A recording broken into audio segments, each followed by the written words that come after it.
So here's my prep setup for my wire wheel. I like the brass wheels. I pretty much use it for everything. I do wear gloves. If you haven't been bit by one of these things, it's only a matter of time. So I wear gloves, and then I picked these up at Harbor Freight, these face shields. I go through them pretty quick, but they're cheap, and basically I just throw them away when I can't see out them anymore. Now I secure the bolt in a vice grip. Instead of trying to hold it, because a lot of times that bolt will get caught down in there and want to spin out, but I'll kind of show you the technique I use.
So trying to do this one-handed is kind of difficult. I should have set up the tripod here, but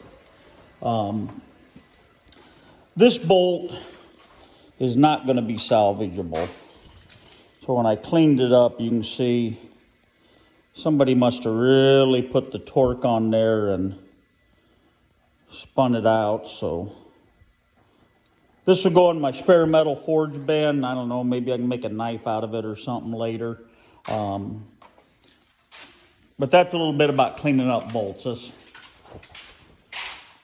The other ones over here, they turned out pretty good, so I think I'll use those. I'm just getting ready to mock up this door here. If you remember, I did some work on it, and I've got some videos I'll post. I had to take off some of the reveal, but I'll post those later. Take care.